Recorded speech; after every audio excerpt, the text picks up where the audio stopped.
Lazaro academy college day ആഘോഷിച്ചു.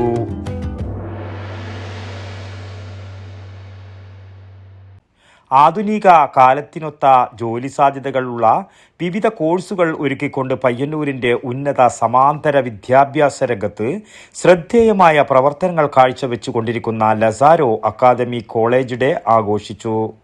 കണ്ടോത്ത് കൂർമ്പ ഓഡിറ്റോറിയത്തിൽ നടന്ന ഒറേലിയ 26 Kannur deputy collector K Balagopalan ഉദ്ഘാടനം ചെയ്തു.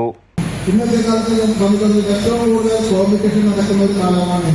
മുമ്പ് ഞങ്ങളൊക്കെ ചെറുപ്രായത്തിൽ നമ്മളൊക്കെ സ്കൂൾ വിദ്യാഭ്യാസം കഴിഞ്ഞാൽ ഉടനെ കോളേജ് വിദ്യാഭ്യാസം, അത് ഇന്നത്തെ കാലത്താണെങ്കിൽ സർക്കാർ ജോലിക്കപ്പുറം വിവിധ ചില തൊഴിൽ മേഖലകളുള്ള ഒരു സാഹചര്യമാണ് ഇന്നുള്ളത്. അതുകൊണ്ട് തന്നെ ഇത്തരം അക്കാദമികൾ ഏറ്റവും നല്ല രീതിയിൽ പ്രവർത്തിച്ച് വിവിധ ജോലികളിലേക്ക്, കാരണം ഇത് പറഞ്ഞു കഴിഞ്ഞാൽ പല വിധത്തിലുള്ള കോഴ്സുകളുണ്ട്. മുമ്പൊക്കെ വെറുതെ ഒരു കോളേജ് വിദ്യാഭ്യാസവും അത് കഴിഞ്ഞാൽ TTC, എഞ്ചിനീയറിംഗ് അല്ലെങ്കിൽ മെഡിസിൻ, ഇത് മാത്രമാണ് professional കോഴ്സുള്ളത്.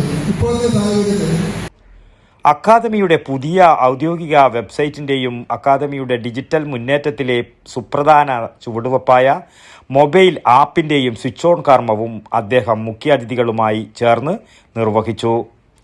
Lazaro academy principal Ravichandran സ്വാഗതവും academy managing director Joby KP അധ്യക്ഷതയും വഹിച്ച വർണ്ണാഭമായ പരിപാടിയിൽ പ്രശസ്ത ഫ്ലൂട്ടിസ്റ്റ് ജോൺസൺ പുഞ്ചക്കാട് മുഖ്യ അതിഥിയായി പങ്കെടുത്തു.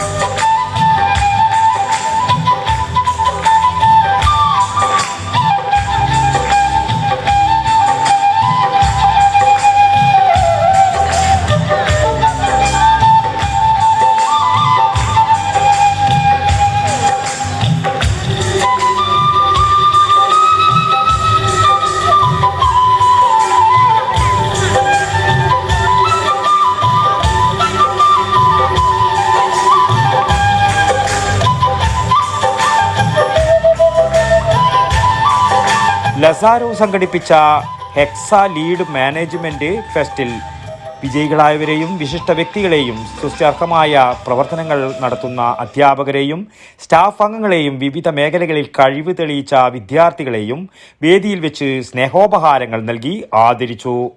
ചടങ്ങിൽ Lazaro fashion academy director Ramya Joseph, CEO Devaki R Menon, vice principal P Nayana, വിവിധ വകുപ്പ് മേധാവികളായ T Afais, KT Afeeda, programme coordinator Swathi Krishna, fashion academy coordinator Ruksana എന്നിവർ ആശംസകൾ നേർന്നു സംസാരിച്ചു. സ്റ്റാഫ് സെക്രട്ടറി അഞ്ജലി KV നന്ദിയും രേഖപ്പെടുത്തി. തുടർന്ന് വിവിധ സംഗീത നൃത്ത കലാപരിപാടികളും പരിപാടിക്ക് മാറ്റുകൂട്ടി. വടക്കൻ വാർത്തകൾ, ന്യൂസ് ബ്യൂറോ, പയ്യന്നൂർ. വടക്കൻ വാർത്തകളിലേക്ക് നിങ്ങൾക്കും വാർത്തകൾ അയക്കാം. നിങ്ങളുടെ മൊബൈൽ ക്യാമറ നിശ്ചലമായി പിടിച്ച് 5-6 സെക്കൻഡുകൾ ദൈർഘ്യമുള്ള വിവിധ ദൃശ്യങ്ങളെടുത്ത് വാർത്തയുടെ വിശദ വിവരങ്ങൾ സഹിതം താഴെ കാണുന്ന നമ്പറിൽ വാട്സാപ്പ് വഴി അയയ്ക്കുക. ചരമ വാർത്തകൾ ഫോട്ടോ സഹിതം അയയ്ക്കുക.